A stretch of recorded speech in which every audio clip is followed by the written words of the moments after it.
اس گہرائی میں خوش آمدید۔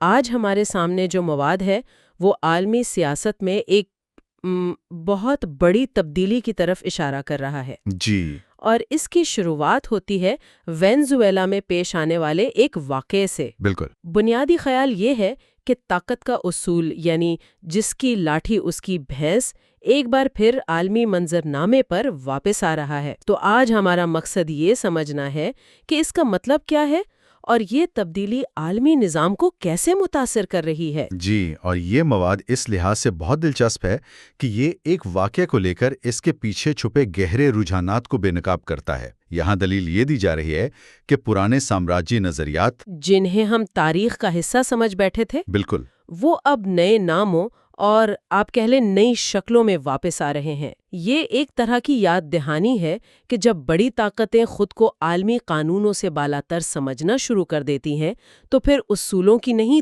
طاقت کی زبان بولی جاتی ہے۔ تو آئیے اسی واقعے سے شروع کرتے ہیں جسے یہ مواد ایک مثال کے طور پر پیش کرتا ہے۔ بات ہو رہی ہے وینزویلا میں امریکی فوجی کارروائی کی، جی، صدر نکولس مدورو کی گرفتاری کی۔ لیکن اسے صرف ایک علاقائی جھڑپ کے طور پر نہیں دیکھا جا رہا، بلکہ اس کی تشریح ایک عالمی اعلان کے طور پر کی جا رہی ہے۔ آخر اس ایک کارروائی میں ایسا کیا خاص تھا جسے پوری دنیا کے لیے ایک پیغام سمجھا جا رہا ہے؟ دیکھیں، اس میں دو تین چیزیں بہت اہم ہیں۔ پہلی تو خود کارروائی کی نوعیت، ایک منتخب صدر کو اس کے اپنے ملک سے اٹھا کر امریکی جیل میں ڈال دینا، یہ قومی خود مختاری کے پورے تصور پر ایک سوالیہ نشان ہے۔ ایک بہت بڑا سوالیہ نشان۔ جی، اور دوسری چیز تھی اس کے بعد آنے والا بیان، جب صدر ٹرمپ نے کہا کہ ہم وینزویلا کو چلائیں گے۔ سفارتکاری کی زبان میں یہ ایک بہت بڑا بیان ہے۔ یہ صرف دھمکی نہیں لگتی؟ نہیں، بالکل نہیں۔ یہ ایک ارادے کا اظہار ہے کہ اب سے معاملات اسی طرح چلیں گے۔ یہ گویا ایک نئے دور کا اعلان تھا جہاں طاقت ہی حتمی قانون ہے گیا تھا، یعنی بات صرف کہنے کی نہیں بلکہ کر کے دکھانے کی بھی تھی۔ یہ ایک نفسیاتی دباؤ ڈالنے والی حکمت عملی لگتی ہے۔ بالکل، اور اس نفسیاتی پہلو کو سمجھنا بہت ضروری ہے۔ جب ایک عالمی طاقت کا سربراہ کہتا ہے کہ وہ مہربان ہے مگر چارہ نہیں، تو یہ دراصل چھوٹے ممالک کو ایک پیغام ہوتا ہے کہ آپ کے پاس وہ مزاحمت کا راستہ نہیں ہے۔ یہ طاقت کے اس عدم توازن کو ظاہر کرتا ہے، جی، جو اس نئے نظام کی بنیاد بن رہا ہے۔ اچھا، تو ایک طرف تو یہ طاقت کا کھلا مظاہرہ ہے، لیکن دوسری طرف ایک بہت اہم سوال بھی اٹھایا گیا ہے، وہ یہ کہ کیا کسی ملک کو واقعی اس طرح ریموٹ کنٹرول سے چلایا جا سکتا ہے؟ ہاں، ماضی قریب میں عراق اور افغانستان کی مثالیں ہمارے سامنے ہیں۔ وہاں فوجی فتح تو بہت آسانی سے مل گئی۔ جی، لیکن اس کے بعد کیا ہوا؟ سیاسی استحکام قائم کرنا تقریباً ناممکن ثابت ہوا۔ اور یہی اس تجزیے کا ایک مرکزی نقطہ ہے نا؟ بالکل، حکومت گرانے اور ایک قوم پر حکمرانی کرنے میں زمین آسمان کا فرق ہے۔ فوجی طاقت حکومتیں تو گرا سکتی ہے لیکن قوموں کو چلا نہیں سکتی۔ کیوں؟ اس کی وجہ کیا بتائی گئی ہے؟ اس کی وجہ یہ ہے کہ مقامی مزاحمات، قومی شناخت اور لوگوں کی نفسیات، یہ وہ عوامل ہیں جن پر ٹینکوں اور طیاروں سے قابو نہیں پایا جا سکتا۔ قومیں کنٹرول سے نہیں چلتی، وہ عوام کی رضامندی سے چلتی ہیں۔ تو اس کا مطلب ہے کہ اصل جنگ تو فوجی کارروائی کے بعد شروع ہوتی ہے؟ جی بالکل، اور اسی لیے کرائسس گروپ جیسے کئی تھنک ٹینکس نے پہلے ہی خبردار کیا تھا۔ انہوں نے کہا تھا کہ وینزویلا میں مادورو کو اچانک ہٹانے سے ایک بہت بڑا خلا پیدا ہو جائے گا، اور وہ خلا پھر افراتفری کی شکل اختیار کر سکتا ہے۔ بالکل، خانہ جنگی بھی ہو سکتی ہے، کیونکہ طاقت کا خلا کبھی خالی نہیں رہتا، اسے ہمیشہ کوئی نہ کوئی تنازع آ کر پر کرتا ہے۔ عراق کی مثال ہمارے سامنے ہے۔ 2003 میں حکومت گرانے کے بعد جو افراتفری شروع ہوئی وہ آج تک کسی نہ کسی شکل میں موجود ہے۔ مجھے اس مواد میں جو بات سب سے زیادہ چونکا دینے والی لگی وہ منرو نظریے کی نئی تشریح ہے۔ صدر ٹرمپ کا یہ دعویٰ کہ انہوں نے منرو نظریے کو بہت پیچھے چھوڑ دیا ہے۔ جی، سننے میں تو ایسا لگتا ہے جیسے وہ کسی پرانی مداخلت پسند پالیسی کو ترک کر رہے ہیں، لیکن یہاں اس کی تشریح بالکل الٹ کی گئی ہے۔ یہ تھوڑا پیچیدہ ہے، کیا آپ اسے آسان الفاظ میں سمجھا سکتے ہیں؟ یہ واقعی ایک بہت اہم اور دلچسپ نقطہ ہے۔ دیکھیں، 1823 کا جو اصل منرو نظریہ تھا وہ بنیادی طور پر یورپی طاقتوں کے لیے ایک پیغام تھا کہ وہ امریکی بر اعظموں سے دور رہیں۔ بالکل، کہ وہ یہاں کے معاملات میں مداخلت نہ کریں، یعنی اس کا مقصد دوسروں کو روکنا تھا۔ لیکن جب ٹرمپ انتظامیہ نے کہا کہ ہم نے اسے پیچھے چھوڑ دیا ہے، تو اس کا مطلب یہ نہیں تھا کہ امریکہ اب مداخلت نہیں کرے گا، بلکہ اس کا مطلب الٹا تھا۔ اس کا مطلب یہ تھا کہ اب امریکہ صرف دوسروں کو روکے گا نہیں، بلکہ خود مداخلت کرنے اور اپنا تسلط قائم کرنے کا حق محفوظ رکھتا ہے۔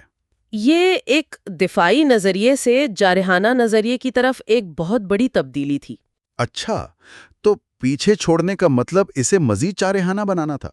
اور اس کی کچھ عملی مثالیں بھی دی گئی ہیں، جیسے کولمبیا اور میکسیکو کو دھمکیاں۔ جی، اور ہیٹی میں مداخلت؟ ہیٹی کی مثال خاص طور پر اہم لگتی ہے۔ بہت اہم ہے۔ وہاں تقریباً 30 سال پہلے بندوق کی نوک پر حکومت تبدیل کی گئی تھی۔ مقصد بتایا گیا تھا جمہوریت لانا، لیکن آج بھی ہیٹی غربت اور عدم استحکام کا شکار ہے۔ یہ مثال وینزویلا کے لیے ایک خاموش تنبیہ کے طور پر پیش کی گئی ہے کہ حکومتیں تو بدل جاتی ہیں، لیکن قوموں کی تقدیر سنورنا ضروری نہیں۔ بالکل۔ اس سے یہ سوال پیدا ہوتا ہے کہ کیا یہ واقعی اصولوں کی جنگ تھی یا صرف طاقت کی؟ ایک اور نقطہ جو اس دلیل کو مزید تقویت دیتا ہے وہ یہ ہے کہ اس پوری مہم میں جمہوریت کا لفظ بہت کم استعمال کیا گیا۔ جی، نہ ہونے کے برابر۔ کسی جمہوری متبادل جیسے کہ ماریا کورینا مچاڈو کی کھل کر حمایت نہیں کی گئی۔ بالکل، اور یہ ایک بہت واضح پیغام تھا۔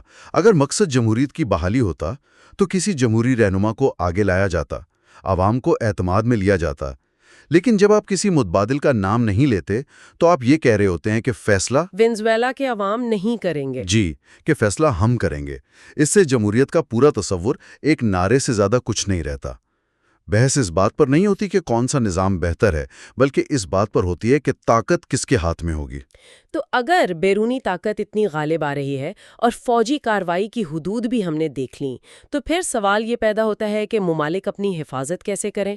یہاں پر تجزیہ ایک بہت دلچسپ موڑ لیتا ہے جی، اور بیرونی خطرات سے زیادہ اندرونی کمزوریوں پر توجہ مرکوز کرتا ہے۔ اور میرے خیال میں یہ اس پورے تجزیے کا سب سے اہم سبق ہے۔ دلیل یہ ہے کہ کوئی بھی بیرونی طاقت اس وقت تک کامیاب نہیں ہو سکتی جب تک اسے اندر سے راستہ نہ ملے۔ بالکل۔ وینزویلا میں مادورو کی حکومت اس لیے اتنی آسانی سے گری کیونکہ اندر سے غداری ہوئی تھی۔ فوجی کمانڈ نے مزاحمت ہی نہیں کی۔ یعنی ریڈار بند کر دیے گئے تھے۔ ریڈار بند کر دیے گئے، دفاعی نظام کو غیر فعال کر دیا گیا۔ یہ ٹیکنالوجی کی ناکامی نہیں تھی، یہ وفاداری کی ناکامی تھی۔ گویا چراغ گھر کے اندر سے ہی گل کیے گئے تھے۔ اور یہ کوئی نئی بات نہیں، تاریخ ایسی مثالوں سے بھری پڑی ہے۔ روم کی عظیم سلطنت ہو یا سلطنت عثمانیہ۔ جی، ان کا زوال بیرونی حملوں سے زیادہ اندرونی ٹوٹ پھوٹ، سازشوں اور غداریوں کی وجہ سے ہوا۔ صحیح۔ اور اسی مواد میں اس کا موازنہ ان جگہوں سے کیا گیا ہے جہاں امریکی طاقت کو ناکامی کا سامنا کرنا پڑا، مثلاً صومالیہ میں جہاں مقامی ملیشیا نے شدید مزاحمت کی، یا افغانستان میں جہاں مقامی اتحادی ناقابل اعتبار ثابت ہوئے، یا ایران جہاں داخلی نظم و ضبط اور اتحاد نے بیرونی دباؤ کو برداشت کر لیا۔ ان تمام معاملات میں ایک ہی سبق مشترک ہے۔ وہ کیا؟ کہ اداروں کی مضبوطی اور قوم کا اندرونی اتحاد کسی بھی فوجی ٹیکنالوجی سے بڑا دفاع ہے۔ تو اس کا مطلب یہ ہوا کہ 21ویں صدی میں کسی بھی ریاست کی دفاع کی پہلی لکیر اس کی سرحدیں نہیں ہیں، نہیں، بلکہ اس کی داخلی ہم آہنگی اور اس کا فیصلہ سازی کا نظام، یعنی اس کی چین آف کمانڈ ہے۔ آپ نے بالکل صحیح نتیجہ اخذ کیا۔ جہاں کمانڈ کا نظام ٹوٹ جاتا ہے، جہاں وفاداریاں بدل جاتی ہیں، وہاں ریاست ریت کی دیوار کی طرح ڈھیر ہو جاتی ہے، چاہے اس کے پاس کتنے ہی جدید ہتھیار کیوں نہ ہوں۔ چلیں اب اس بحث کو پاکستان جیسے ممالک کے تناظر میں دیکھتے ہیں۔ یہ مواد خاص طور پر تیسری دنیا کے ممالک کے لیے کچھ اہم اسباق کی نشاندہی کرتا ہے۔ ایک اہم نقطہ یہ ہے کہ جدید جنگ صرف سرحدوں پر نہیں لڑی جاتی۔ جی، اب جنگ کی تعریف بدل چکی ہے۔ آج کی جنگ کرنسی پر حملے کر کے لڑی جاتی ہے، سوشل میڈیا کے ذریعے۔ سوشل میڈیا کے ذریعے معاشرے میں انتشار پھیلا کر، سیاسی تقسیم کو گہرا کر کے، اور پراکسی گروہوں کے ذریعے۔ یہ ایک متعدد جہتی جنگ ہے جس میں پورا معاشرہ میدان جنگ بن جاتا ہے۔ اور جب بین الاقوامی قوانین اور ادارے اس طرح کی جارحیت کو روکنے میں ناکام نظر آتے ہیں تو ممالک اپنی بقا کے لیے نئے راستے تلاش کرتے ہیں۔ اور ان نئے راستوں میں خود انحصاری اور نئے اتحادوں کی تلاش شامل ہے۔ جب چھوٹے ممالک دیکھتے ہیں کہ عالمی ادارے خاموش ہیں تو وہ اپنی حفاظت کے لیے یا تو جوہری ڈیٹرنس جیسی صلاحیتوں کی طرف جاتے ہیں یا پھر نئے دفاعی بلاکس بناتے ہیں۔ صحیح۔ اسی تناظر میں یہ مواد چین، روس اور پاکستان کے گرد ایک ممکنہ نئے بلاک کے ابھرنے کی طرف اشارہ کرتا ہے۔ پاکستان کے پاس ایٹمی طاقت ہے، دہائیوں کا جنگی تجربہ ہے اور ایک اہم اسٹریٹجک محل وقوع ہے۔ اور سعودی عرب جیسے ممالک کے ساتھ دفاعی معاہدے، وہ بھی اسی بدلتی ہوئی عالمی بساط کی عکاسی کرتے ہیں، جہاں ممالک روایتی اتحادیوں سے ہٹ کر نئے سیکیورٹی پارٹنرز تلاش کر رہے ہیں۔ لیکن پھر وہی بات آ جاتی ہے کہ صرف ہتھیار اور اتحاد کافی نہیں۔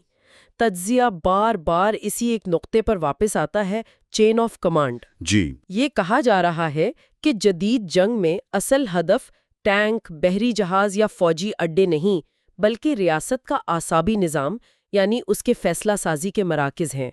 اس سے کیا مراد ہے؟ اس سے مراد یہ ہے کہ دشمن آپ کے ہتھیاروں کو تباہ کرنے سے پہلے آپ کی فیصلہ کرنے کی صلاحیت کو تباہ کرنا چاہتا ہے۔ یعنی آپ سوچ ہی نہ سکیں۔ بالکل۔ چین آف کمانڈ کا مطلب ہے ایک واضح نظام جس کے تحت معلومات اوپر تک پہنچتی ہیں، فیصلے ہوتے ہیں اور پھر ان پر عمل درآمد کے لیے احکامات نیچے تک جاتے ہیں۔ جدید جنگ کا ہدف اسی نظام میں خلل ڈالنا ہے۔ کیسے؟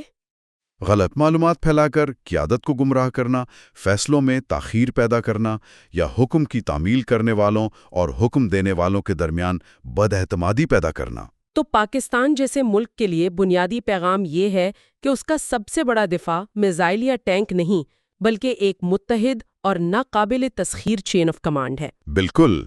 اس میں انٹیلیجنس کا بہترین نظام، ڈس انفارمیشن کا مقابلہ کرنے کی صلاحیت اور قیادت سے لے کر سپاہی تک ہر سطح پر مکمل وفاداری اور ہم آہنگی شامل ہے۔ یعنی اندرونی طور پر مضبوط ہونا۔ جی، مواد میں بہت واضح طور پر کہا گیا ہے کہ اگر آپ کی چین آف کمانڈ محفوظ اور متحد ہے تو دشمن کی ٹیکنالوجی کتنی ہی جدید کیوں نہ ہو وہ آپ کو شکست نہیں دے سکتا۔ فتح یا شکست کا فیصلہ میدان جنگ سے پہلے فیصلہ سازی کے کمروں میں ہوتا ہے۔ تو اگر ہم اس ساری گفتگو کا خلاصہ کریں تو بات وینزویلا کے ایک واقعے سے شروع ہوئی اور طاقت کی بدلتی ہوئی نوعیت، فوجی قوت کی حدود اور سب سے بڑھ کر داخلی اتحاد کی فیصلہ کن اہمیت پر آ کر ختم ہوئی۔ جی، کیلی نقطہ یہ نکلتا ہے کہ ریاستیں بیرونی حملوں سے اتنا نہیں بکھرتی جتنا اپنے اندرونی نظم کے ٹوٹنے سے بکھرتی ہیں۔ صحیح۔ جب چین آف کمانڈ ٹوٹتی ہے تو بڑی سے بڑی عسکری قوت بھی بے معنی ہو جاتی ہے۔ یہی اس کا نچوڑ ہے۔ یہی اس کا نچوڑ ہے اور یہ ہمیں بتاتا ہے کہ اب سیاست صرف بیانات یا سفارتکاری کا کھیل نہیں رہی، یہ اعصاب، معیشت، ٹیکنالوجی اور سب سے اہم داخلی اتحاد کا ایک پیچیدہ معرکہ بن چکی ہے۔ مصنف کا اختتامیہ کیا ہے؟ مصنف کا اختتامیہ یہ ہے کہ تاریخ سب کچھ دیکھ رہی ہے۔ طاقت کا توازن بدل رہا ہے، لیکن حقیقی اور دیر پا طاقت صرف فوجی قوت کا نام نہیں بلکہ قومی یکجہتی اور مضبوط اداروں کا نام ہے۔ اور یہ ہمیں غور کرنے کے لیے ایک آخری سوچ پر چھوڑ جاتا ہے۔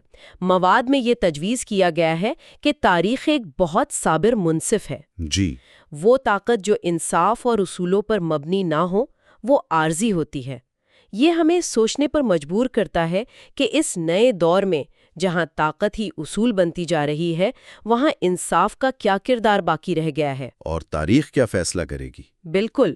اور آج کے طاقتور کل جب تاریخ کے کٹہرے میں کھڑے ہوں گے تو ان کے اقدام کا فیصلہ آخر کس بنیاد پر کیا جائے گا؟